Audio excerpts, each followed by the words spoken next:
love. അത് ഏറ്റവും അനുഭവവേദ്യമാകുന്നത് ഇത്തരത്തിലുള്ള സന്ദർഭങ്ങളിലാണ്. ഒരു വിശ്വാസിയുടെ മരണം ഒരിക്കലും ഒരു പാസ്റ്റ് അവേ അല്ല, മറിച്ച് past unto the beautiful shore.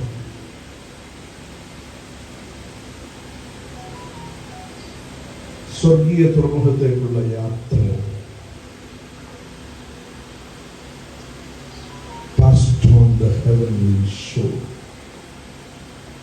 അതുകൊണ്ടായി പ്രിയപ്പെട്ട ഈ മകൾ, ഈ ഭാര്യ, ഈ അമ്മ ഈ ലോകത്തിൽ നിന്ന് മാറ്റപ്പെട്ടത് വേദനാജനകമാണെങ്കിലും കർത്താവ് ദൈവം താൻ സൃഷ്ടിച്ചതിനെ മരണത്തിലൂടെ തന്നോട് ചേർക്കുകയാണ് ചെയ്തത്. നമ്മളെല്ലാം ദൈവത്തിൻ്റെ സൃഷ്ടികളാണ്. We all are the creations of our Lord.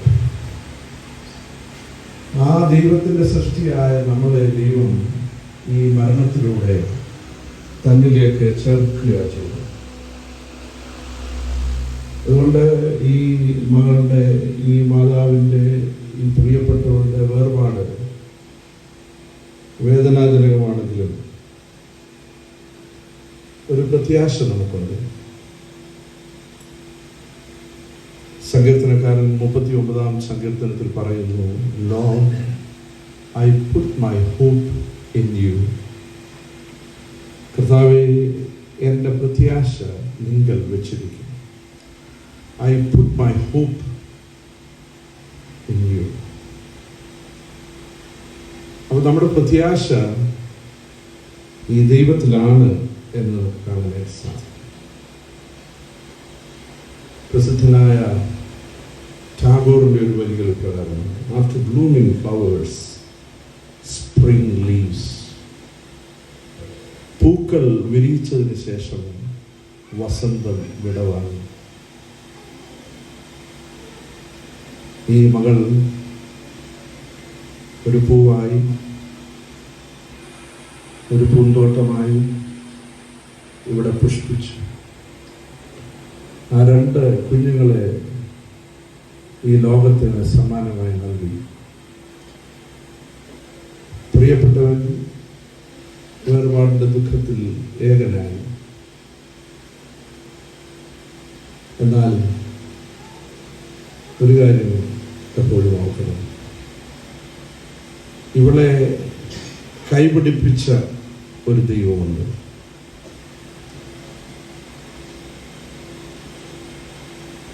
കൈപിടിച്ചവൾ ഇനിയും തന്നോടൊപ്പം ഇല്ലെങ്കിലും കൈപിടിപ്പിച്ചവൻ കൂടെയുണ്ട് എന്നല്ല ഇപ്പോഴും ഓർക്കണം.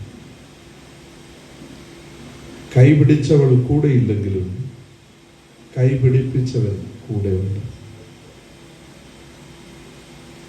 I will not leave you comfortless. ഞാൻ നിങ്ങളെ ഒരു നാളും അനാഥരായി വിടുകയില്ല. ആ ഒരു വലിയ അഷ്വറൻസ് ആണ്, ആ ഒരു വലിയ ഫെയ്ത്ത് അഫർമേഷനാണ് കർത്താവ് നമുക്ക് നൽകി തന്നിരിക്കുന്നത്. അതുകൊണ്ട് ദൈവത്തോട് സത്യസന്ധമായിരിക്കാൻ, മനുഷ്യരുടെ ജീവിതത്തിൽ നന്മ ചെയ്യുവാൻ ഇടയായിത്തീരുന്നതായ വലിയ അനുഭവം. അതുകൊണ്ട് നമ്മുടെ ജീവിതത്തിലെ വർഷങ്ങളല്ല, നമ്മളുടെ വർഷങ്ങളിലെ ജീവിതമാണ് പ്രധാനപ്പെട്ടത്. Gone but not forgotten. She will live on in our hearts and memories. നമ്മുടെ ഹൃദയങ്ങളിലും ഓർമ്മകളിലും ചിന്തകളിലും ഈ മകൾ, ഈ പ്രിയപ്പെട്ടവൾ എപ്പോഴും ജീവിക്കും. കാരണം ഇവൾ നമ്മളോട് കാണിച്ച സ്നേഹം, ഇവൾ നമുക്ക് നൽകി തന്ന കരുതൽ, ധന്യവും അനുഗ്രഹീതവുമായ കുടുംബജീവിതം, പ്രത്യാശാനിർഭരമായ വിശ്വാസ ജീവിതം, അത് ഇനിയും ഈ കുഞ്ഞുങ്ങളിലൂടെ തുടരാൻ പോകുന്നു. ഈ പ്രിയപ്പെട്ട മകനിലൂടെ അത് തുടരാൻ പോവുകയാണ്. ആ തുടർച്ചയുടെ ഒരു ആരംഭം എന്നുള്ള നിലയ്ക്കാണ് ഞാൻ നിങ്ങൾ ഇവിടെ കൂടി വന്നിരിക്കുന്നത്. അതുകൊണ്ട് ഈ ലോക ജീവിതത്തിൻ്റെ ക്ഷണികതയിൽ നിന്ന് സ്വർഗീയ അനുഭവത്തിൻ്റെ പ്രത്യാശയിലേക്ക് ഉയർത്തപ്പെട്ട അനുഭവമാണ് മരണം എന്ന് പറയുന്നത്. അതുകൊണ്ട് ലോകപ്രകാരം അമ്മ നഷ്ടപ്പെട്ട വേദനയുണ്ട്, പ്രിയപ്പെട്ടവൾ നഷ്ടപ്പെട്ട വേദനയുണ്ട്, സഹോദരി നഷ്ടപ്പെട്ട വേദനയുണ്ട്. എങ്കിലും സ്വർഗീയ അനുഭവത്തിന്റെ പ്രത്യാശയിലേക്ക് ഞങ്ങളുടെ ഈ മകൾ ഉയർത്തപ്പെട്ടു. കാരണം ദൈവം അനുവദിക്കപ്പെട്ടിരിക്കുന്ന ആയുസ്സിനപ്പുറത്തേക്ക് ആർക്കും ജീവിക്കാൻ കഴിയുകയില്ല. എന്നാൽ ഈ തന്നിരിക്കുന്ന ആയുസ്സിൽ ആരുടെയെങ്കിലും ഒരാളുടെയെങ്കിലും സന്തോഷത്തിന് കാരണമാവുകയാണെങ്കിൽ അതാണ് ജീവിതത്തിൻ്റെ ഏറ്റവും വലിയ ധനം. ചിലത് നഷ്ടപ്പെടുമ്പോഴാണ് നഷ്ടപ്പെട്ടതിൻ്റെ വില അറിയുന്നത്. അതുകൊണ്ട് ഈ പ്രിയമകൾ നഷ്ടപ്പെട്ടിട്ടില്ല, അവൾ സ്വർഗത്തിലേക്ക് ചേർക്കപ്പെട്ടു. കർത്താവിൻ്റെ വലത്തുഭാഗത്തെ നിത്യതയിലേക്ക് ചേർക്കപ്പെട്ടു. ഇവിടെ ഇരിക്കുന്ന ഞാനും നിങ്ങളും ഒരു ദിവസം ഇതുപോലെ ഇവിടെ അല്ലെങ്കിൽ എവിടെയെങ്കിലും കിടക്കും. നമുക്ക് ചുറ്റും ഇതുപോലെ ആളുകൾ വന്ന് കൂടപ്പെടുന്ന ആളുകളുടെ ഹൃദയത്തിൽ മനസ്സിൽ എന്തെങ്കിലും നന്മയുടെ അംശം അവശേഷിപ്പിച്ച് ഈ ലോകത്തിൽ നിന്ന് മാറ്റപ്പെടുവാൻ ദൈവമേ നീ ഞങ്ങളെ സഹായിക്കണം എന്ന് നമുക്ക് പ്രാർത്ഥിക്കുവാനായിട്ട് ഇടയായിത്തീരും. അതാണ് ദൈവം നമ്മളെക്കുറിച്ച് ആഗ്രഹിക്കുന്നത്. അതുകൊണ്ടാണ് 90-ാം സങ്കീർത്തനത്തിൽ സങ്കീർത്തനക്കാരൻ പ്രാർത്ഥിക്കുന്നത്, കർത്താവേ നീ തലമുറ തലമുറയായി ഞങ്ങളുടെ സങ്കേതമാണ്. പർവ്വതങ്ങൾ ഉണ്ടായതിനും ഭൂമിയെയും ഭൂമണ്ഡലത്തെയും നിർമ്മിച്ചതിനു മുമ്പേ നീ അനാദിയായും ശാശ്വതമായും ഞങ്ങളുടെ ദൈവമാണ്. നീ മർത്യനെ പൊടിയിലേക്ക് മടങ്ങിച്ചേരുമാറാക്കും, മനുഷ്യപുത്രന്മാരെ തിരികെ വരുവിനെന്നും അരുളിച്ചു. 1000 സംവത്സരം നിന്റെ ദൃഷ്ടിയിൽ ഇന്നലെ കഴിഞ്ഞു പോയൊരു ദിവസം പോലെയും രാത്രിയിലെ ഒരു യാമം പോലെയും മാത്രം ഇരിക്കും. നമ്മുടെ ക്ഷണികതയും നമ്മുടെ താൽക്കാലികതയും ഒക്കെ വചനം നമ്മെ ഓർമ്മിപ്പിക്കുകയാണ്. എന്നാൽ ഈ ക്ഷണികത താൽക്കാലികതയിൽ നിന്ന് നിത്യമായ നിത്യതയിലേക്ക് ഈ പ്രിയപ്പെട്ടവൾ വാങ്ങിപ്പോയിരിക്കുകയാണ്. നിത്യതയിലേക്കാണ്. ഇനിയും രോഗങ്ങളോ ദുഃഖങ്ങളോ വേദനകളോ സങ്കടങ്ങളോ പ്രയാസങ്ങളോ ഇല്ലാത്ത ഒരു ലോകത്തിലേക്ക് നീങ്ങിപ്പോയിരിക്കുകയാണ്.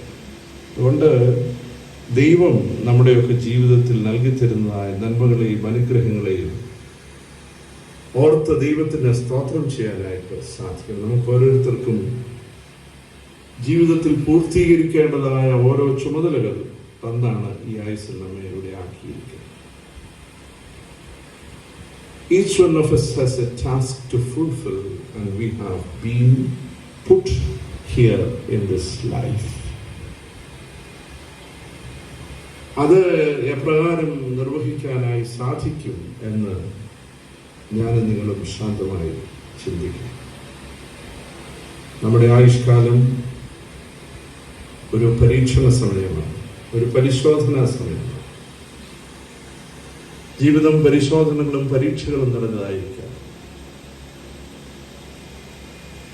എന്നാൽ അവിടെയൊക്കെ നമുക്ക് ഒരു പ്രത്യാശ ദൈവം തന്നിട്ടുണ്ട്. എന്താണ് ആ പ്രത്യാശ? Eternity. That hope is eternal, eternal life, eternity. അതുകൊണ്ട് ദൈവം ആ വിധത്തിൽ ആഗ്രഹിച്ചാലും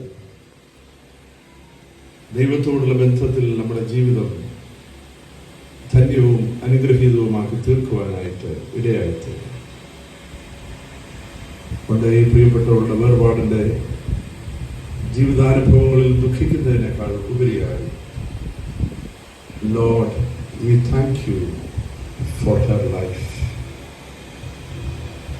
ഇത് പറയാനായിട്ട് നമുക്ക് സാധിക്കണം. ദൈവമേ, ഈ പ്രിയപ്പെട്ടവളുടെ ജീവിതത്തിനായി നിനക്ക് സ്തോത്രം, നിനക്ക് നന്ദി.